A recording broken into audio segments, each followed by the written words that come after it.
Alrighty, so this is a test for streaming these video talkthroughs, match walkthroughs sort of things. Thought it'd be interesting to record them, but thought it'd be interesting to, if people join while the stream is going and ask questions, then answer questions and see how that goes. So, decided to kind of pick some low-hanging fruit on this one. This is a match from January of this year, so about 2 months ago. And for context, in November, so production nationals was November, first weekend in November, and shot that. Didn't do particularly great, didn't do terribly, pretty much did about where I did last year, but that was a little bit of disappointment because I trained pretty heavily this year. But after that, 2 weeks after that, moved houses, had to take apart the reloading press, everything in the dry fire room, and basically haven't really been practicing in the 2 months between that and this match. Well, really a month and a half. So I really came into this match with no expectations. It was also, as you can see, so this is the second stage we shot, but there was some pretty good rain, so this is a pretty muddy area here. It was pretty muddy throughout the match, so I'm wearing like rain boots, not trying to run fast, move fast or anything, just chug through and shoot okay. And so that's the goal.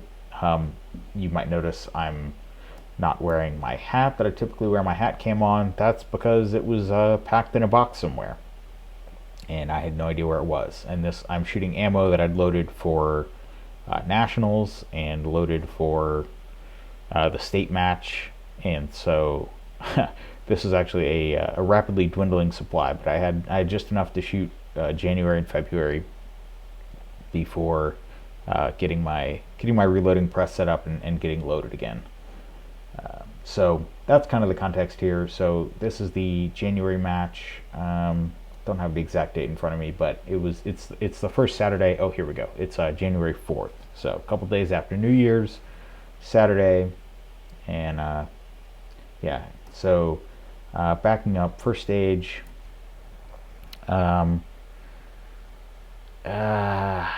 Honestly, I can't even visualize in my mind what this stage was, but I just kind of stepped up, shot it, did like decently. I was decently happy with it. 2 Charlies for the stage, for kind of shooting, just trying to aim and not shoot out of control. I was pretty good with that. And then here we go with the first stage. First stage that I did get video of, which, this was especially this front section, it was a little bit of a memory stage. And I kind of flubbed it. I shot, I remember I was walking off the stage and I was happy with my time. And then I realized I had missed a target. And I was kind of like, well, at least the shooting was okay. Bye. So grab the gun, come into position. You could basically see 16 rounds from here. And what screwed me up, well, watch the whole stage, I'll come back and explain. Come over here. So I shot to 10 on that very end there. A lot of guys stuck a reload moving across, but I decided I was kind of taking a slow and steady, like trying to shoot confidently, not taking a lot of risks. But basically what was supposed to happen is I was supposed to shoot 3 targets from this position. There was basically another one you could lean around. Basically there was another target to the left of that guy that I should have shot. And in my mind, I did shoot 3 targets because on this very last one, before the reload, I shot a delta, called it, and then re-engaged that guy right after the reload. And so I shot him, and then 2 more targets. I shot my 3 targets, and I was done. So time to move on. So delta, alpha, reload, alpha, and there was just another guy there. So, kind of just the stuff that happens when you're out of practice and not thinking things through. But kind of like I was saying earlier, the shooting actually more or less went okay. the hits that were on paper. So you know, of the 24 shots that I fired, or 24 scored hits, right? I made up a delta, but I ended up with 23 alphas and 1 Charlie for the stage. So you know, the actual execution of mechanics was good. It was just putting the pieces together and not forgetting that one target. But again, you know, first match in a while. I was trying not to take it too hard.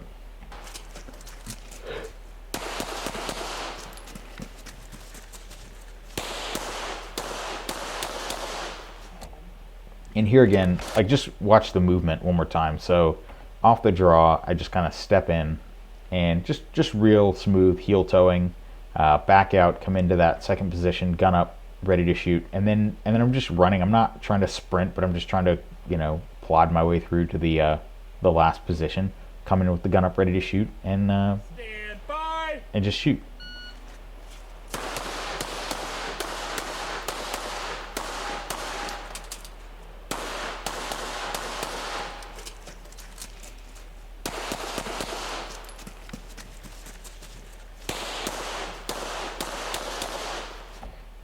So again, one of those where the match score didn't come out too great. Obviously, 2 mics and a failure really puts a damper on things.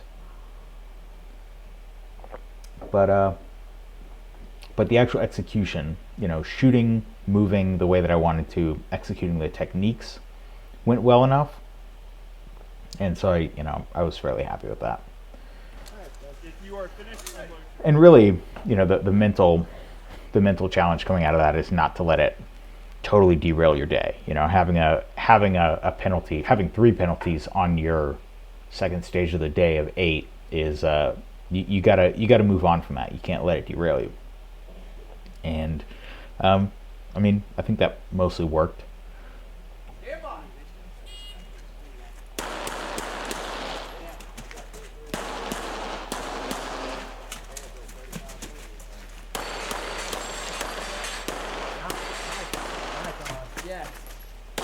Yeah, obviously that was the big whoopsie on this stage.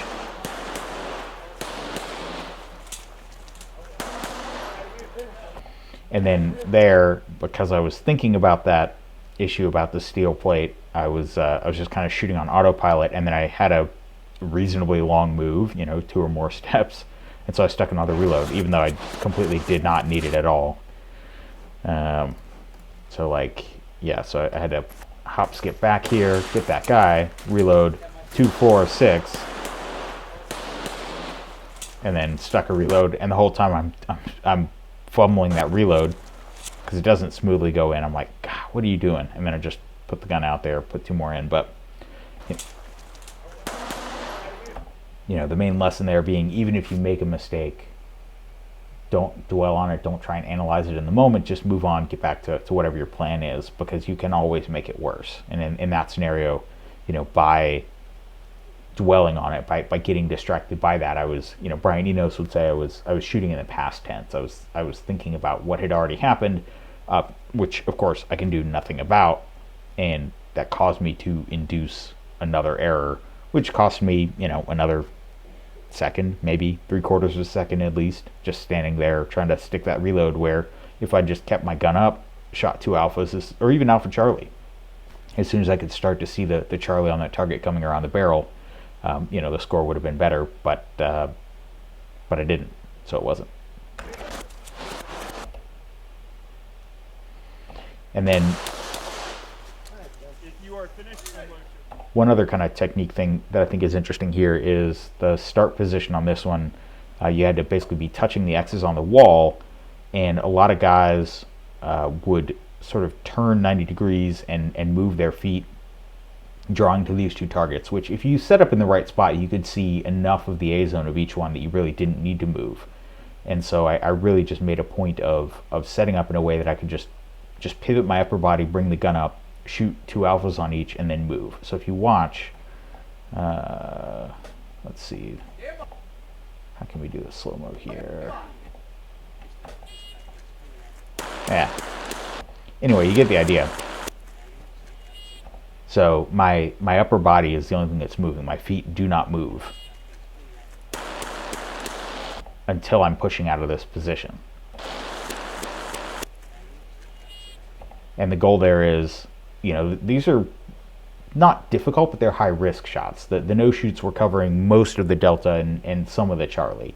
And so I really wanted to keep my feet exactly where they were, not, be carrying a lot of momentum, turning in, and just bring the gun up, get those 2 alphas, and then get on with the rest of the stage. Because really, penalty-wise, those were some of the riskier shots on the stage, because it would be so easy to over or under transition into that no shoot.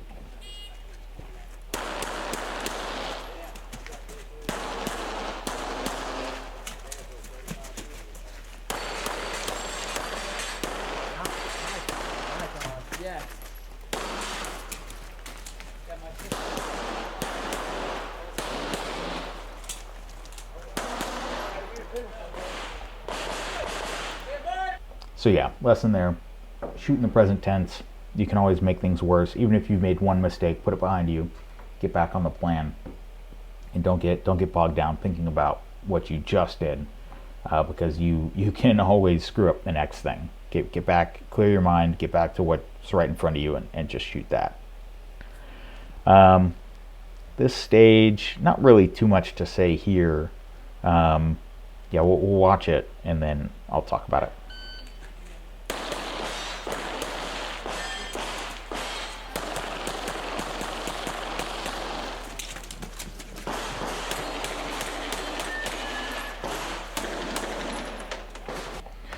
So the first array here wasn't particularly interesting. I think the main thing that I tried to do was just not get moving too much in a hurry, just carry a little bit of momentum through. So you can see I'm kind of shooting this first guy on 1 foot, and then rolling through that second guy. The second one you can't see. It's a open 5-yard target, so no real risk there. But I really wanted to have a nice pause, nice stable sight picture, which you can have on 1 foot. It's you have to be patient. Just have that nice stable sight picture on that guy, and not be trying to rush through, but just kind of smoothly roll through. Again, rainy conditions. I'm wearing mud boots. I'm not going to be winning a land speed record here. Now, this middle section, you could move through and have a target available of these 10 almost the entire way through. But looking at it, I knew my reload would be done about here. I knew I'd have to do a reload to this middle section of 10 rounds. And I actually opted, because it was a full 10 rounds, to just set up and just shoot as fast as I could transition the gun. Now, I wasn't, as you can see, I wasn't entirely flat-footed the entire time. So this first target, I'm shooting coming in. I mean, I'm pretty, my back foot is planted before I shoot it, but obviously the gun is up, sights are on target before I even have my leading foot on the ground. And then I'm already picking up this exiting foot, this leading foot, as I'm coming into this last position, or this last target. So I'm getting ready to leave, so you could say, I'm shooting that guy somewhat on the move. But the goal here was, you got 10 targets, don't overthink it. Don't try and get yourself mixed up. Because the other thing is, your target order had to be a little bit goofy if you were trying to shoot on the move, whereas here I could just kind of set up wide. You can see kind of, if you look at the extended cone of my right foot and left foot, all 5 targets are in that cone. So they're real comfortable, easy shots, and I just set up, did that, shot the last guy leaving, got the reload done, and then came into the next position, because there was just no need to really shoot on the move, because there wasn't that much distance that you were covering, given that you had to do a reload into this 10-round position and a reload out. Now, if this were open or PCC, absolutely shoot the whole thing rolling through. But in production, given that it was 10 rounds, no, it really wasn't worth it. Now, if it was 6, if it was 6 rounds in this position, the 4 rounds from the beginning, yeah, probably. Skip the reload coming out of the first position, have the gun up, shoot on the move, get high confidence shots, and then just reload into this position with all of the steel. Yeah, sure. But given that it was 10, don't try and get fancy. Just sometimes you post up, you shoot, and then you reload, go into the next spot. And the other thing that was on my mind in choosing that strategy is the fact that this next spot was a bunch of steel targets clustered together. And so as you were coming in, I knew I could kind of have the reload done late and not really have the gun up that much, because the targets were so clustered together. I don't know if you can really see that, but honestly, I really just those three mini poppers on the right, I just kind of put the front sight somewhere in that vicinity and just started shooting, and figured it would hit something. There was just so much steel there. I really was not aiming at a particular target. I just brought the gun up, so I was fine having the reload done late and not really having the gun up, because it was such a target-rich environment that I could just put the gun up and and just see what fell down. So I shot a couple at that right-hand side. There were 5 mini poppers total. 2 on the left, 2 on the right, 1 in the middle, and then 1 in the middle kind of grouped with the right ones a little bit more. Yeah, again, you can kind of see it there. And so I just kind of shot a couple at the right side, shot the 2 left ones, and then cleaned up whatever was left on the right, and it worked out just fine. So again, reload, leaving this position, come into that one pretty hot, just start shooting, shoot the left 2, clean up whatever's left, and then just little hop skip to the right for the last 1 paper target.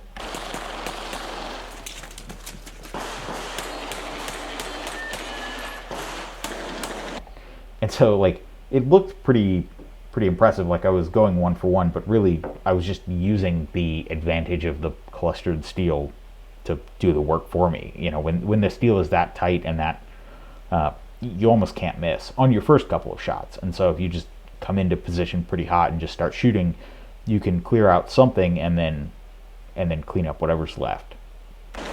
So let's watch that all again.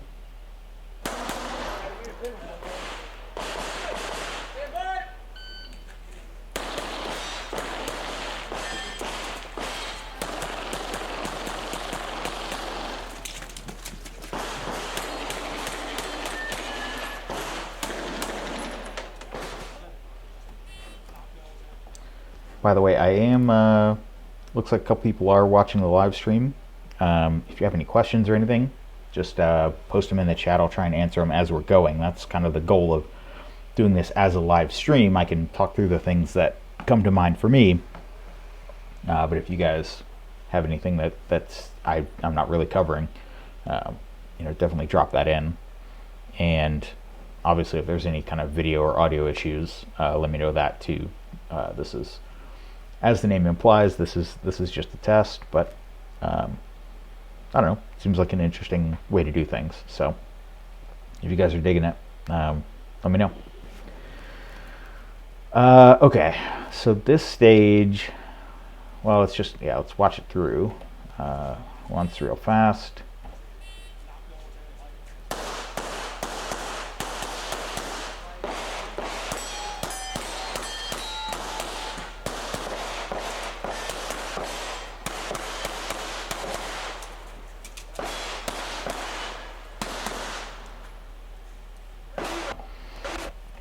Yeah, not too much, honestly, going on with this stage.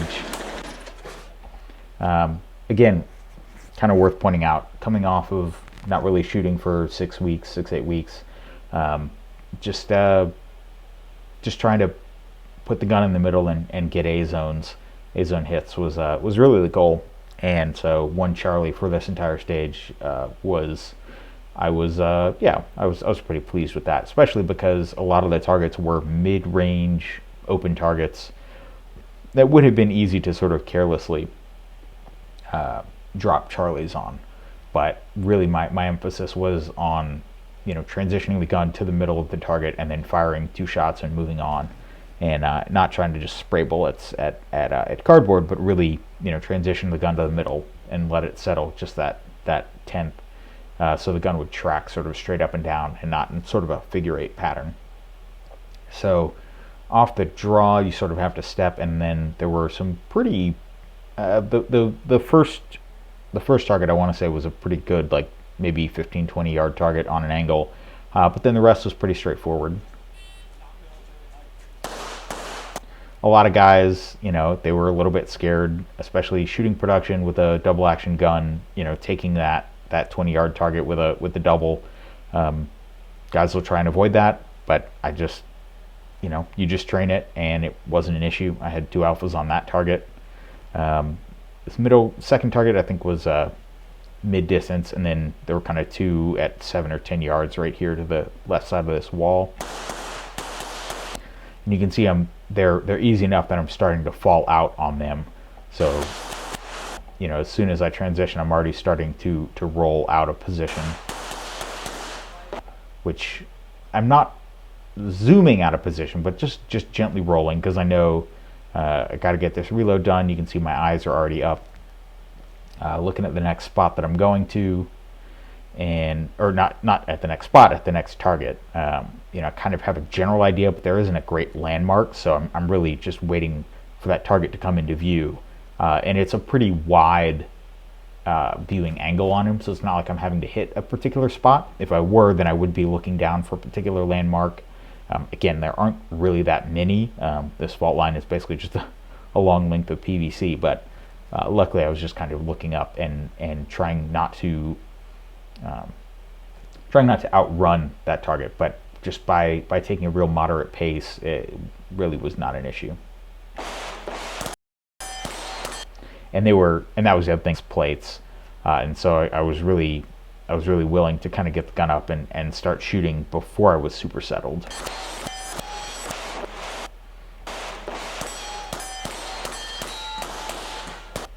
And you can see I kind of take that guy, even though he's an open paper target, I wanted to sort of take him fairly stable and then pivot just enough that I have a comfortable shot. So you can see my foot doesn't really move in space that much, but it just pivots a little bit out, just to make that shot on this last guy as I'm leaving this position a little bit easier. But I'm not really moving. I'm just kind of getting my weight moving, but not really making a lot of, just sort of breaking that setup, that hard setup, but not really trying to shoot on the move per se, but just kind of breaking that static position so that I can roll out.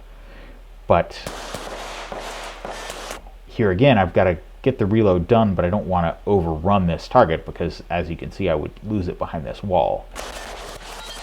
So from here, I'm shooting the 5 steel, 2 paper, and then 2 more on the paper to my right, and then just trying to be moving gradually, not be really hustling, but just be moving, rolling slowly towards the next position, so I'm ready to have the gun loaded and shoot the next guys in the next spot.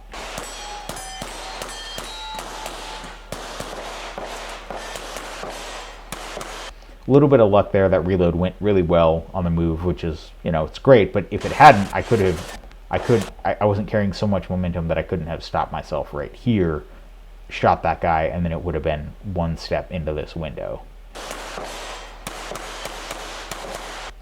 Now I did overrun, like I'm pushing really aggressively out of this position for, as you can see by the wall, what is exactly a 4-foot move. So this was just a little miscalculation. I was just getting a little aggressive.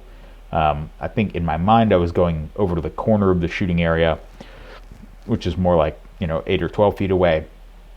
But it was actually, it was 2 steps. So I'm really aggressively pushing out, but then you can see I kind of have to catch myself and stop pretty suddenly, which I do, but it definitely, I had to wait on the sights a little bit more than if I just rolled out of this position gradually.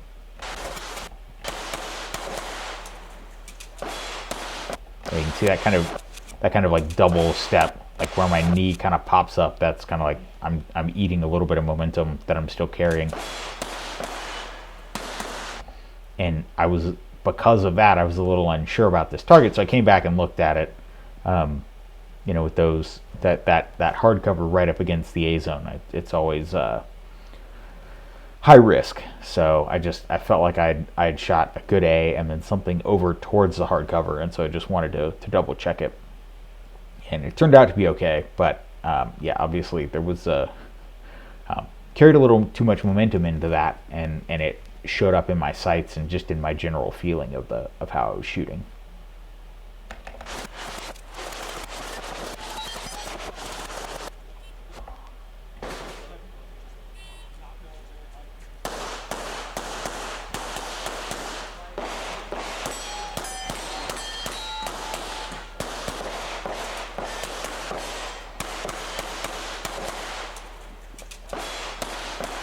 Yeah, and like the reload, I'm already in position and I barely have the reload started. Like yeah, like I'm actually in position. Both feet are where they should be, and the mag is only halfway to the gun. Yikes.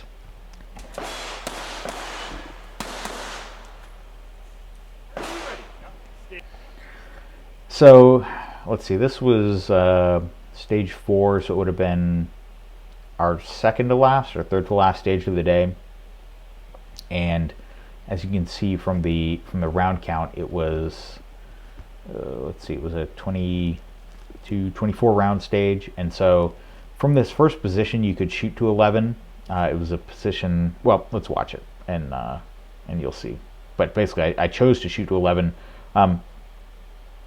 mostly because I don't know, it was late in the day, I was shooting well, and I figured let's let's keep this rolling. Couple long paper here, some steel. Yeah, so you've got this this long paper target right here, 3 steel targets. You could also see through the middle here, but they presented somewhat better through that first opening. So that's 5 shots, and then you had 4 steel, but they were pretty easy steel. They were, again, the 12-inch hex plates. And then 2 on an open paper, well, slash hardcover target. Yeah, so big-ish plates, and then a partial. I mean, you had the whole A zone available, but there was still some risk to it. But just looking at it, I kept trying to come up with some clever way to shoot this, and there really wasn't one. And so I just shot to 11. Shot high confidence shots. Again, another draw to long paper, but establish your grip, pull the trigger straight to the rear, and no big deal.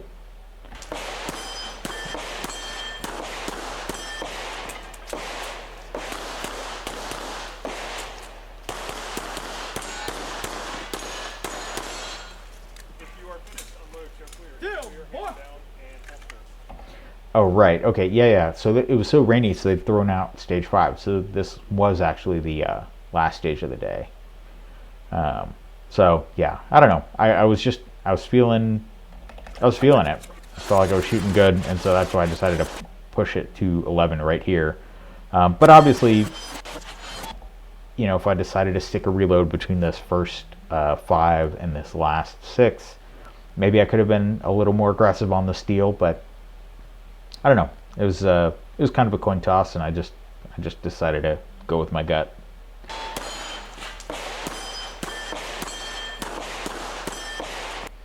Now so the Charlie Delta. So of the non-alpha paper hits on this stage, this, you can barely see this guy leaning, more by the target sticks. His cardboard color blends in with the berm, but that was a leaner, and I just aimed at the wrong point and took Charlie Delta on him, which is a little bit annoying. But the fact that, other than that, I think the Charlie, I don't even know where the Charlie was, but other than that, the paper hits were pretty good.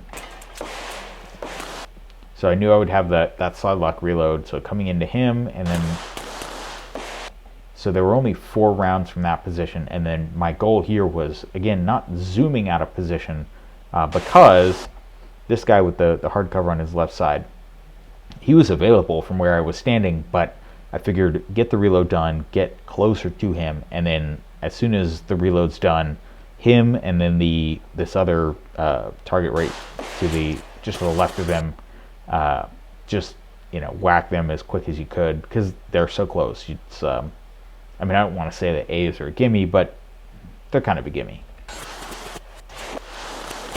So get the gun loaded, whack those 2, and then there were, I think, 3 poppers at 15-ish yards. So aim in on those, and don't spend all day wasting rounds on them.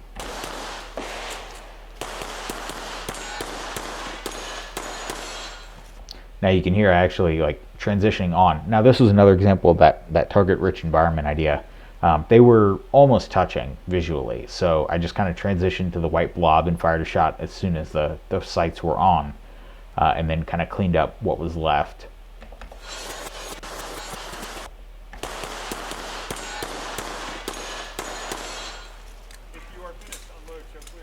And it worked out okay. So pretty low stakes match. Interesting experiment trying out the streaming thing. No comments from anybody watching live, so hopefully these explanations mostly made sense. And if you have any other questions, just leave them in the comments below and I'll try and give you an answer. Thanks, y'all.